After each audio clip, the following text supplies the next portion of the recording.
The late afternoon sun bathed the Chicago skyscrapers in golden light, creating a mosaic of light and shadow on the windows of downtown buildings. On Michigan Avenue, the flow of people in business attire created a constant stream of hurried steps and whispered conversations. Sarah Mitchell looked out the window of her office, her hands trembling slightly as she held a long cold cup of coffee. The view that once filled her with pride now seemed like a landscape of personal ruins. 3 weeks. 3 weeks since her world had crumbled. Mitchell and Associates, built over a decade of hard work, dedication, and dreams, was now just a ghost of its former glory. The walls, once decorated with diplomas and trophies from victorious cases, were bare. The shelves, previously filled with law books and organized files, now held only half-filled cardboard boxes. Her partner, David Reynolds, the person she had trusted most in her professional career, had betrayed her in the most vile way possible. Not just a mistake, not just an indiscretion, but a calculated betrayal that compromised not just one case, but the integrity of the entire firm. Sarah closed her eyes, trying to hold back the tears that threatened to fall. The phone rang.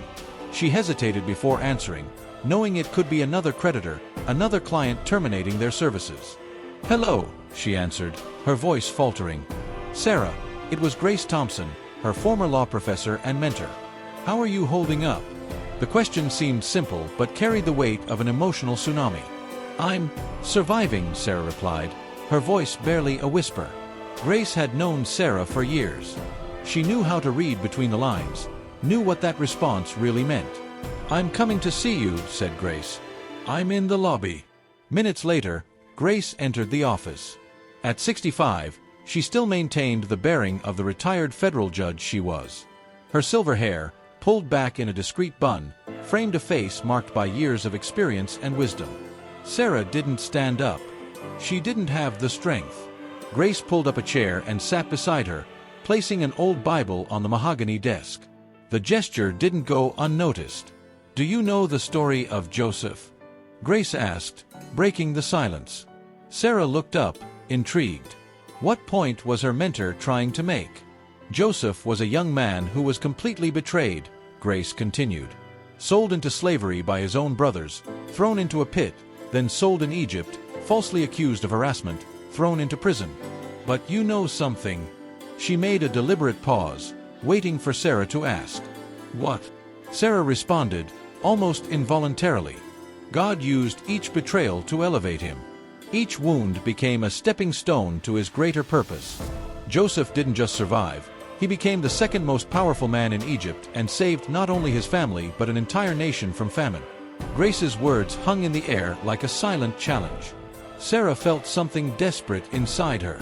Anger, pain, frustration, but also a glimmer, however small, of something that might be hope. "I lost everything, Grace," she said, her voice breaking. "Everything." Grace held her hand. "No. You still have much to build."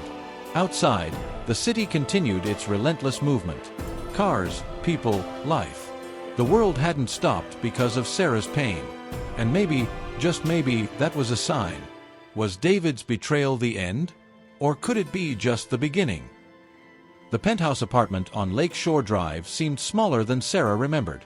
Each room carried memories that now appeared painted in shades of gray and disappointment. The walls, once witnesses to moments of joy and complicity, now held a deafening silence. Richard came home late, as usual. The sound of the door opening echoed through the apartment like a contained lament. Sarah sat in the living room, an almost untouched glass of wine on the glass coffee table. Her distant eyes observed the city outside, a sea of lights twinkling like thousands of broken promises. "Did you eat?" Richard asked, trying to sound casual. The question hung in the air, laden with artificiality. Eat? When was the last time they had truly shared a meal? A moment, a real conversation. "No," Sarah answered, her tone flat. Richard placed his briefcase on the credenza. His suit, always impeccable, looked slightly rumpled today, a reflection of the inner disorder he tried to hide. A successful investment banker at Goldman Sachs, Richard Mitchell had built his career in finance with the same precision with which he betrayed his wife's trust. Sarah's professional betrayal by her partner David now merged with his own marital infidelity, an affair that had lasted almost a year. "We need to talk," he said, breaking the silence. Sarah laughed. Not a laugh of joy, but one sharp as a blade. Talk? No. Her gaze met his. Years of love, complicity, and shared dreams reduced to this moment. Two strangers separated by an abyss of hurt. Richard tried to approach, but Sarah raised her hand. A subtle gesture, but definitive. Stop. Your betrayal was different from mine, she said, surprising him. David betrayed me professionally. You betrayed me in the most intimate space two people can share. The comparison hit him like a punch. Grace, in their earlier conversation, had mentioned the story of Hosea, the prophet whom God instructed to marry an unfaithful woman, as a metaphor for divine love. Sarah remembered Grace's words perfectly. Sometimes, restoration comes through the most unlikely paths. I ended it, said Richard. The affair is over. And Sarah responded. Ending it doesn't erase what happened. Doesn't restore trust. Outside, the city continued its dance of lights and shadows. Cars passed below on Lakeshore Drive. People went about their lives. The world didn't stop because of their pain. Richard sat down, defeated. For the first time, he seemed truly remorseful. How can we fix this? He asked. The question hung in the air, heavy as a broken bell. Sarah closed her eyes. She remembered Grace's words about Joseph. Each betrayal can be a step toward something greater. Each wound, an opportunity for growth. I don't know if we can, she finally answered. But maybe we can try to understand. Outside, distant thunder announced an approaching storm over Lake Michigan. Inside the apartment, two wounded souls waited, unknowingly, for the first step of a possible reconciliation. The Dirksen Federal Building rose like a temple of marble and justice in downtown Chicago. Its broad steps, which had witnessed thousands of stories of pain and redemption, seemed to observe Sarah Mitchell on that autumn morning. The wind carried an ancient dampness from Lake Michigan, heralding rain. Dry leaves danced at her feet, almost like an omen.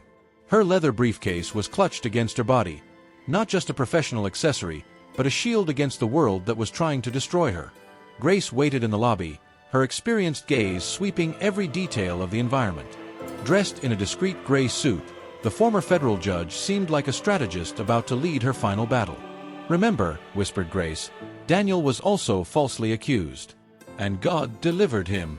Sarah took a deep breath. The comparison wasn't accidental.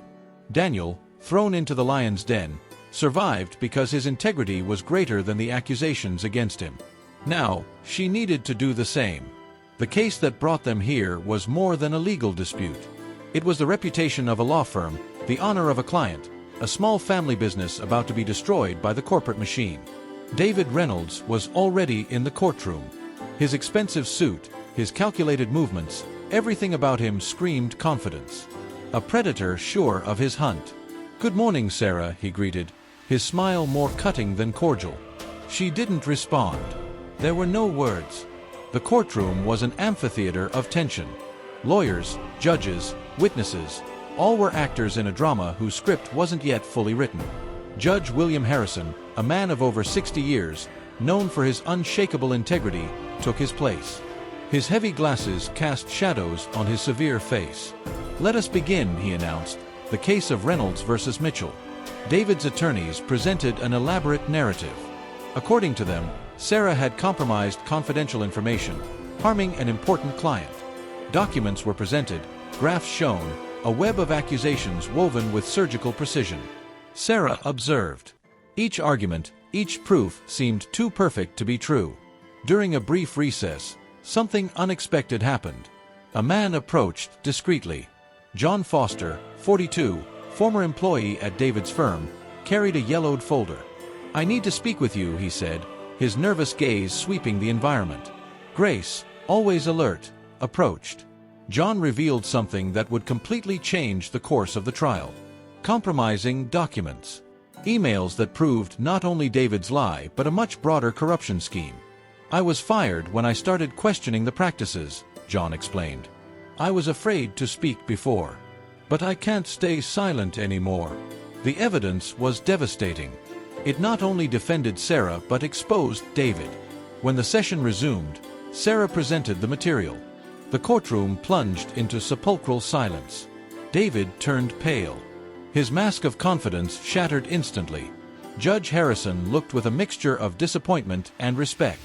Disappointment at the corruption, respect for the truth that finally emerged. The following hours were a legal storm. Claims, counterclaims, the weight of evidence falling like hammer blows.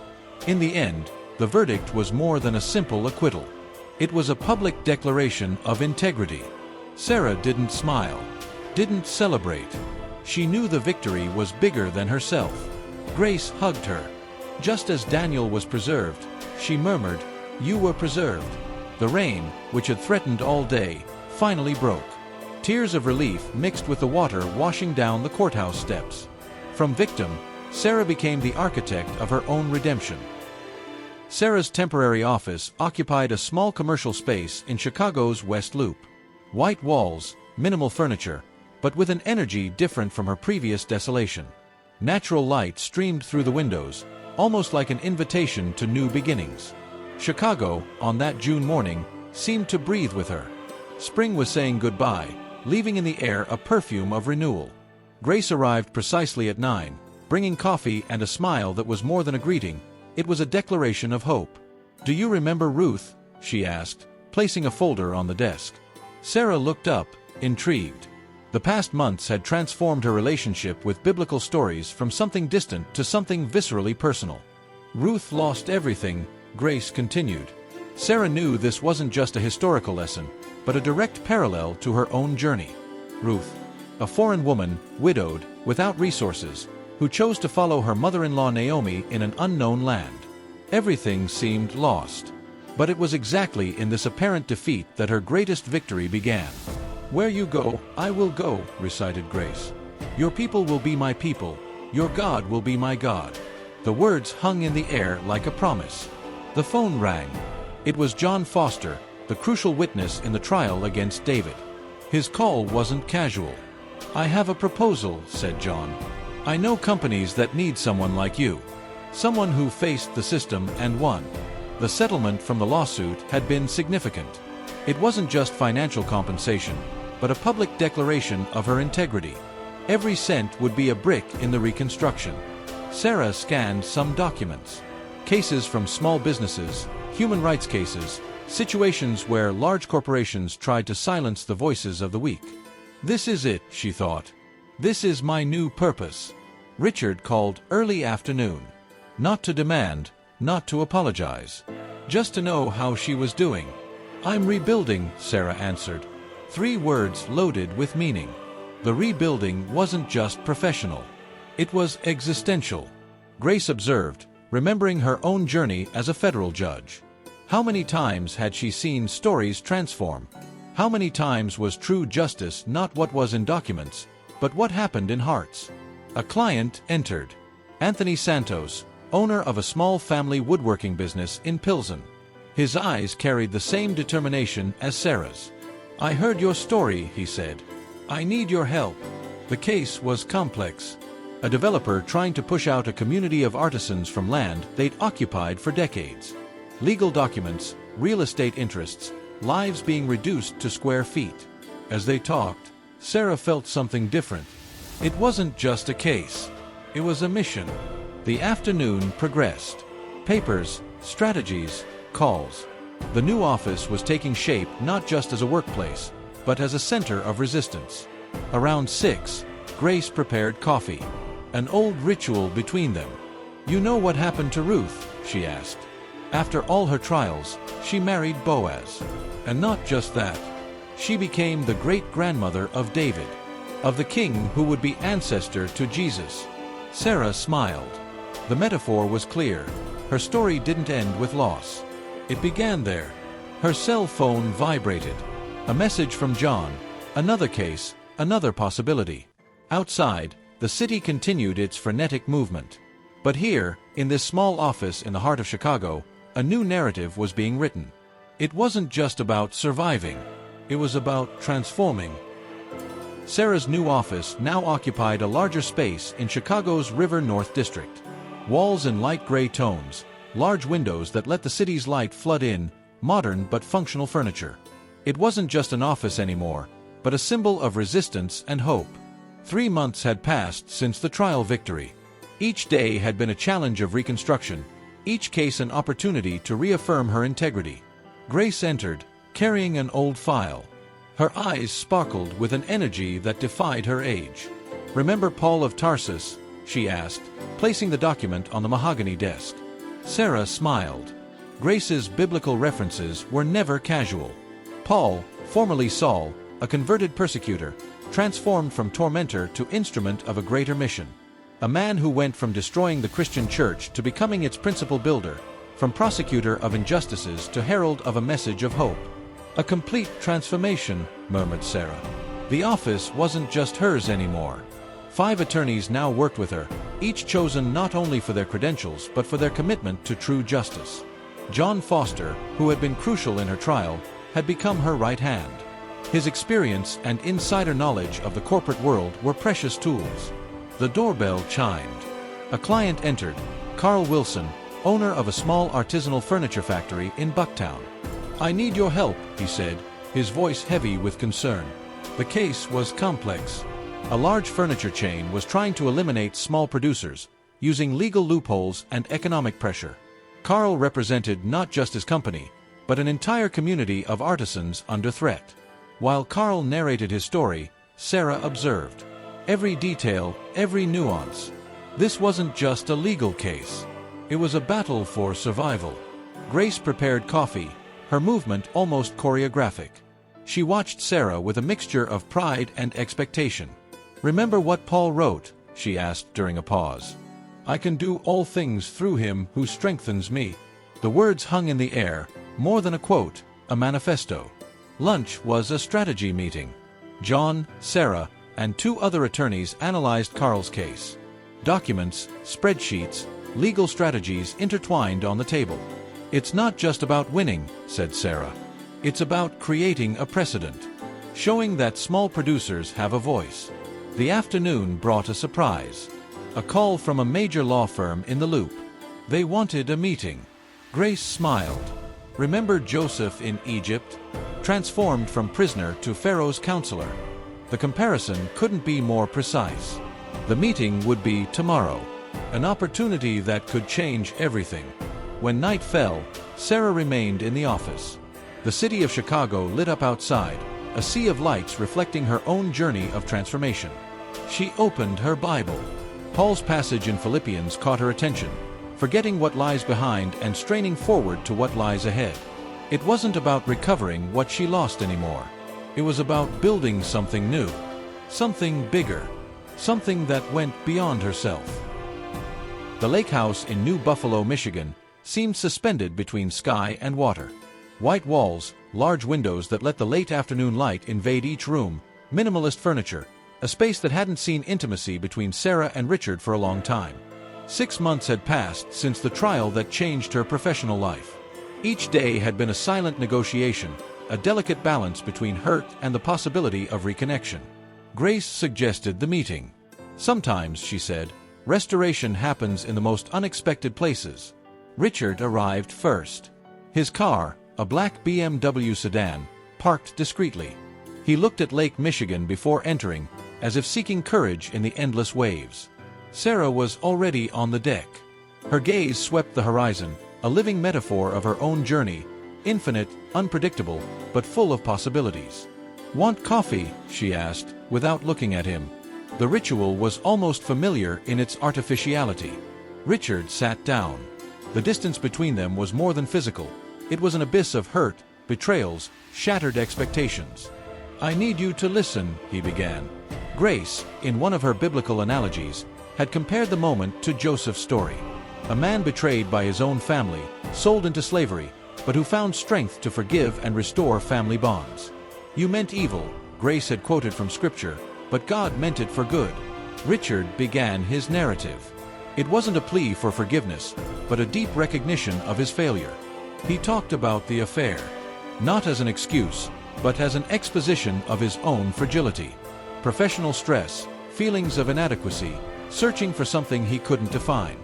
"It's not an excuse," he said. "It's just the truth." Sarah listened. Not with anger, not with compassion. but with the calculated distance of someone who had already processed the pain. The sun was beginning to set over Lake Michigan.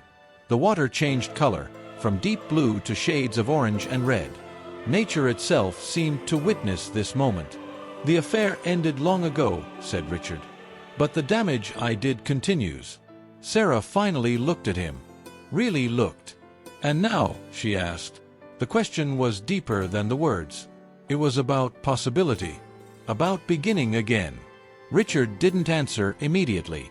He took a folder from his pocket. "I want you to see something," he said. Inside were documents. Not for divorce, but for a joint project, something that could reconnect their professional lives. An investment fund for small entrepreneurs, focused on supporting social impact businesses, especially those led by women who had overcome professional trauma. "Our knowledge," said Richard, "can be greater than our pain." The proposal was audacious, using what separated them for something that could unite them, not as a couple, but as partners. Grace was right. Restoration happens in the most unexpected places. Sarah's phone vibrated. An email from John, her right hand at the office. Another important case coming in. Life continued. The possibility of a new beginning hung in the air, as undefined and promising as the lake's horizon. "We need time," said Sarah. It wasn't a no. It wasn't a yes. It was a maybe laden with hope. The Everett McKinley Dirksen United States Courthouse stood like a monument of marble and glass, a silent witness to thousands of stories of justice and injustice. On that August morning, the air was charged with an almost palpable electricity. Sarah arrived early. Her navy blue suit was more than professional attire, it was armor. Grace waited in the lobby, her ex-judge's gaze sweeping every detail of the environment. "Remember Joshua?" asked Grace, her voice low, almost a whisper. Sarah smiled. Grace's biblical analogies were never casual. Joshua, the leader who faced the walls of Jericho. Not with brute force, but with unshakable faith. He circled the city, following instructions that seemed absurd by military standards of the time. And the walls came tumbling down. The case she would defend today was more than a legal process. It was the battle against a corrupt corporate system that had been suffocating small entrepreneurs for decades. National Construction Group, NCG, represented the modern giant. Billions in assets, deep political connections, the ability to destroy lives with a simple signature. On the other side, a community of artisans and small business owners. People like Carl Wilson, the furniture maker who had become the face of this resistance. John Foster, her right hand, reviewed the final documents. Each paper, each argument had been meticulously prepared. "We're ready," said John. Richard sent a message of support. In recent months, something had changed between them. It wasn't complete reconciliation, but an understanding. A joint social investment project had reconnected them in an unexpected way. The courtroom was immense. NCG's lawyers occupied a table with at least 6 professionals. On Sarah's side, just her, John, and Carl. Federal Judge Marcus Crawford, known for his integrity, presided over the session. His thick glasses cast shadows on a face marked by years of legal battles.